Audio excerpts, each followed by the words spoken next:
नमस्कार, star one news मध्ये आपलं स्वागत आहे। बातमी आहे पालघर जिल्ह्यातून। शौचालय साफ केले नाही म्हणून 12 विद्यार्थ्यांना काठीने जबर मारहाण करण्यात आली आहे। हा प्रकार तलासरीच्या वनवासी कल्याण आश्रमात घडला आहे। मारहाणीत विद्यार्थ्यांचे पाय सुजल्याने त्यांना सध्या चालताही येत नाही। सध्या मारहाण करणाऱ्या आरोपीला पोलिसांनी अटक केली आहे। जाणून घेऊयात या संदर्भातील सविस्तर बातमी। तलासरी येथील वनवासी कल्याण आश्रमात एक निर्दयी प्रकार समोर आलाय। शौचालय व बाथरूमची साफसफाई नीट केली नाही म्हणून 12 विद्यार्थ्यांना काठीने जबर मारहाण करण्यात आली। ही निरागस मुले हिवळत राहत असताना देखील काठीचा मार सुरूच राहिल्याने या मुलांच्या पायावर तीव्र वळ उठले आहेत।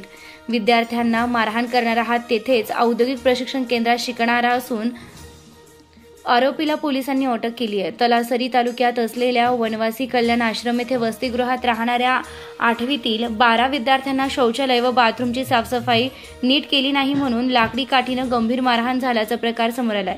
सदर प्रकरणी तलासरी पोलीस ठाण्यात मारहाण करणाऱ्या विरुद्ध तक्रार दाखल करण्यात आली आहे। मारहाण इतकी जबर होती की अनेक पालकांना आपल्या पाल्याची अवस्था पाहून रडू कोसळलं आणि थेट त्यांनी पोलीस स्टेशन गाठत आरोपी विद्यार्थी विरुद्ध गुन्हा नोंदवत अधीक्षकावर देखील कारवाई करण्याची मागणी केली आहे। तर आम्ही पाल्यांना शिक्षणासाठी सोय व्हावी यासाठी वसतिगृहात पाठवतो की मार खाण्यासाठी असा प्रश्न उपस्थित करीत घटना घडली तेव्हा अधीक्षकांनी आश्रम प्रशासन कुठे होतं याची चौकशी करून त्यांच्यावर तातडीने कारवाई करावी अशी मागणी पालकांनी केली आहे। त्यावर गुन्हा नोंदवण्यात आला असून पुढील तपास तलासरी पोलीस करत आहेत।